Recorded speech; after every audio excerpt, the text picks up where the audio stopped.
औज़ुबिल्लाहिमिनश्शैतानिर्रजीम बिस्मिल्लाहिर्रहमानिर्रहीम अस्सलामु अलैकुम वरहमतुल्लाहि वबरकातुहू। Hello friend, hello EFMS family. उम्मीद है कि आप सभी ठीक होंगे, खैर वफीद के साथ होंगे। एक बार फिर आपको इंटरनेट ट्रेडिंग के इस एपिसोड में हम वेलकम करते हैं और आज हम फोरकास्ट करने वाले कि गोल्ड आज अपनी नौयत के से कैसा रहेगा। मेरे वो दोस्त, मेरे वो अजीज जो ऑनलाइन फॉरेक्स ट्रेडिंग से पैसा कमाना चाहते हैं, सेफ ट्रेड करना चाहते हैं, ये वीडियो आपके लिए है। स्किप मत करें, कंप्लीट देखें ताकि आज के लेवल और कंसेप्ट आपको समझ आ सके। आज हम देखेंगे कौन सा होगा टर्निंग पॉइंट। इसके अलावा डीएक्सवाई के डेली एच फोर चार्ट के ऊपर डिस्कशन करेंगे और गोल्ड के डिफरेंट टाइम फ्रेम के ऊपर डिस्कशन करेंगे। जुड़े रहे हमारे साथ। मैं हूं इरफाक अहमद साकी और आप देख रहे हैं ईएफएमएस ट्रेड। मिलते हैं इस ब्रेक के बाद।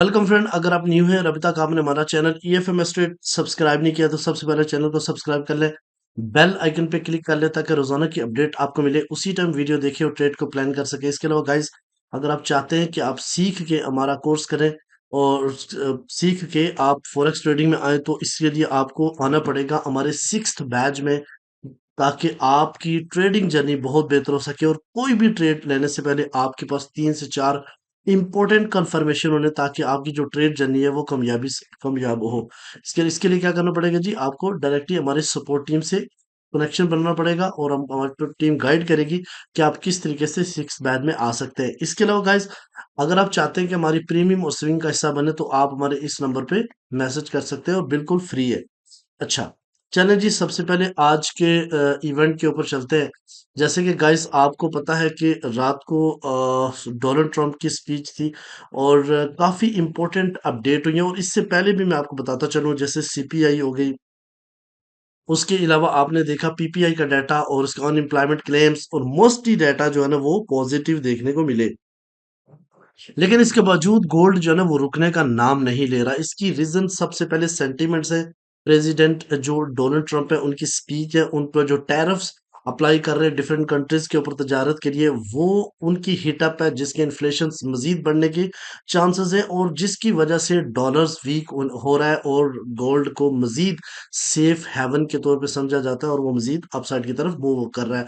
आज है फ्राइडे और आज है लास्ट वीक क्लोजिंग और आज के दिन रिटेल सेल का डाटा है। आज भी रिटेल सेल का कयास यही लगाया जा सकता है कि ये डाटा भी पॉजिटिव आने के चांसेस हैं। मोस्टली इस वीक में डाटा जो है ना वो पॉजिटिव आए, बट इन डाटा से मार्केट के ऊपर कोई जरा बर फर्क नहीं पड़ा और गोल्ड मार्केट अपसाइड की तरफ जाती हुई दिखाई दी। डोनाल्ड ट्रंप का कहना है कि जितने भी हम ग्लोबली रिलेशनशिप रखना चाहते हैं, उनके साथ हमारा जो है ना वो टैरिफ का अप्लाई होना बहुत ज़रूरी है। इसके अलावा इन्होंने प्रॉपर एक प्लान पेश किया है जिसमें उन्होंने टर्म एंड कंडीशंस रखी हैं कि दूसरे मुल्कों के साथ जब हम ट्रेड करेंगे तो उसके ऊपर क्या टैरिफ्स की एप्लीकेशंस होनी चाहिए। इसके अलावा अगर डोनाल्ड ट्रंप इस तरीके से इन्फ्लेशन रेट्स इस तरह टैरिफ अप्लाई करेंगे, इससे इन्फ्लेशन हीट अप होगी। ठीक है जी। उसके बाद टैरिफ अप्लाई करने के बाद नई पॉलिसी में इन्होंने मोदी से भी बात की है। तो ये सब चीजें जो है ना मार्केट के ऊपर असरअंदाज होती हैं, जिसकी वजह से डीएक्सवाई वीक और गोल्ड जो है ना अपसाइड की तरफ जाता हुआ दिखाई दे रहा है आपको। गाइस, सबसे पहले हम चलते हैं आज के सीपी के ऊपर। तो आज का जो सीपी है 2930.7 है, यानी 2930 मार्केट इससे नीचे है तो हम सेल को प्रेफर करेंगे। पहला जो टेक प्रॉफिट रेंज है, रिजेक्शन लाइन ब्रेकआउट 2921 या 22 का एरिया, यहाँ से मार्केट अगर अपसाइड की तरफ से मुड़ती है, हम 50% यहाँ पे अपना सेल प्रॉफिट बुक करेंगे। और अगर अगेन ब्रेकआउट कर जाती है तो फिर हम अगला जो ट्रेलिंग स्टॉप चलाएंगे 2908 और देन जो है ना मार्केट जा सकती है 2900 के आसपास। ठीक है। और अगर यही M30 इससे ऊपर क्लोज होती है ड्यू टू ये जो टैरिफ्स वाला ये सेंटिमेंट्स की वजह से, तो हम क्या करेंगे, बाई की तरफ जाएंगे। पैरा टेक प्रॉफिट रहेगा ऑल टाइम हाई के आसपास। ठीक है। और यहाँ से हम अपना 50% प्रॉफिट बुक करेंगे। अगेन रिजेक्शन मेट किए और फिर मार्केट दोबारा इसको ब्रेकआउट कर देती है तो मार्केट जा सकती है 2955 और देन जो है ना 2960 के पास भी जाती हुई दिख जाएगी। ठीक है। अब हम चलते हैं DXY के ऊपर, तो यहाँ पे सिचुएशन बड़ी गंभीर सी है। कल भी मैंने ये बताया था, ये ब्रेकआउट हुआ तो मजीद नीचे स्पीड अप करेगा, और ऐसा ही हुआ। ब्रेकआउट के बाद मार्केट मजीद नीचे स्पीड अप हुई। अब देखते हैं कि कल के दिन जितना भी ये क्रैश हुआ, हालांकि बहुत सारे डाटा पॉजिटिव है जिसका इफेक्ट कुछ भी नहीं पड़ा। यहाँ पे देखें तो एक स्पाइक देखने को अपसाइड की तरफ मिलेगा। ऐसा ही स्पाइक आपको सीपीआई के ऊपर मिला था, और मार्केट फौरन तेजी के साथ अपने ट्रेंड की तरफ चलेगी। आज भी मेरा ये मानना है कि ये अगर पहले डाउन साइड की तरफ जाए रहेगा, उसके बाद फिर ये दोबारा से यूएस सेशन में दो तीन लेवल्स हैं मोस्ट इंपॉर्टेंट। 107.2, सेकंड ये फिबोनाची लेवल्स यानी 107.5, और देन ये रेजिस्टेंस के एरिया, इनसे दोबारा अपना ट्रेंड कंटिन्यू कर सकता है। अगर हम 10 इयर्स बाउंड की बात करें तो कल ये भी बहुत ज्यादा क्रैश हुए हैं, जिसकी वजह से गोल्ड बहुत ज्यादा ऊपर गया। यहाँ पे देखें तो आज यहाँ पे ये सपोर्ट के ऊपर खड़ा है, यहाँ से ये दो पुल बैक करके 4.57%, और यहाँ से अगर रिजेक्ट हुआ तो 4.614% से दोबारा से रिजेक्ट हो सकता है। अच्छा, अब हम आते हैं गोल्ड के ऊपर, तो गाइस जैसे आपने देखा कि जिस गोल्ड के ऊपर जाने के पीछे काफी ज्यादा इम्पोर्टेंट अवामल है, जैसे कि आपने देखा कि टैरिफ्स का अप्लाई होना, ये पूरी दुनिया में एक इकोनॉमिक वॉर है, ठीक है, जिसका इफेक्ट जो है गोल्ड के ऊपर रहता है। और गोल्ड को सेफ हेवन के तौर पे समझा जाता है, और इसको जो है ना वो क्या किया जाता है, लोग इसके अंदर इन्वेस्ट कर रहे हैं, और पूरी दुनिया इसके अंदर इन्वेस्ट कर रही है, जिसकी वजह से इसका रेट हाई से हायर हो रहा है। अच्छा, अब हम चलते हैं जनाब सबसे पहले डेली के ऊपर। तो डेली में कल मैंने आपको एक लाइन ड्रॉ करके दी थी कि अगर मार्केट 2911 से ऊपर क्लोजिंग देती है तो ये स्पीड अप करेगी। तो जैसे क्लोजिंग ऊपर दी और मार्केट उठते ओपन होते ही अपसाइड की तरफ मूव की। लेकिन यहाँ पे अब ये सिचुएशन ये है कि तो मार्केट ओवरबॉट है। एक चीज आपको मैं पहले भी बताता चलूं, मार्क करने लगा हूं, गौर से देखिएगा। यहाँ पे डेट है जनाब 3 फरवरी को। मार्केट जब ये डाउन साइड की तरफ आता तो ऐसा ही स्पाइक एक लगा था, और उसके बाद मार्केट का शूट अप देखे, और इसी तरीके से कल भी मार्केट का एक यहाँ पे स्पाइक लगा है परसों सीपीआई में, और फिर मार्केट का अपसाइड की तरफ शूट अप चल रहा है। तो यहाँ पे यही चीज है कि मार्केट को थोड़ा बहुत रिट्रेस करना चाहिए, यानी कि 2910 से अगर मार्केट अगेन अपसाइड की तरफ जाती है तो फिर ऑल टाइम हाई ब्रेक करेगी। और उसके अलावा यहाँ से अगर ऑल टाइम ब्रेक करती है तो फिर ये 50 और 60 से दोबारा से डाउन साइड की तरफ आएगी। मैं सेलिंग आपको बिल्कुल प्रेफर नहीं करूंगा, बट मैं आपको जरूर बताऊंगा कि बाइंग के एरिया कौन कौन से हैं, क्योंकि आज फ्राइडे भी है। मार्केट रिट्रेस भी कर सकती है, क्योंकि ओवरबॉट हुआ है, तो मार्केट को थोड़ा रिट्रेस करना चाहिए। ठीक है, रिट्रेस के पॉइंट हम छोटे टाइम फ्रेम के ऊपर देखेंगे। जैसे आपके सामने ये H1 स्टोरी है, तो H1 स्टोरी को आपने थोड़ा सा गौर से समझना है गाइस। यहाँ पे देखें तो ट्रेंड क्या है, बुलिश है। सबसे पहले ये चीज समझनी है। ऑल टाइम हाई के करीब मार्केट दोबारा पहुंच चुकी है, इसका मतलब है इसको मे माइट भी पॉसिबल ब्रेक करे।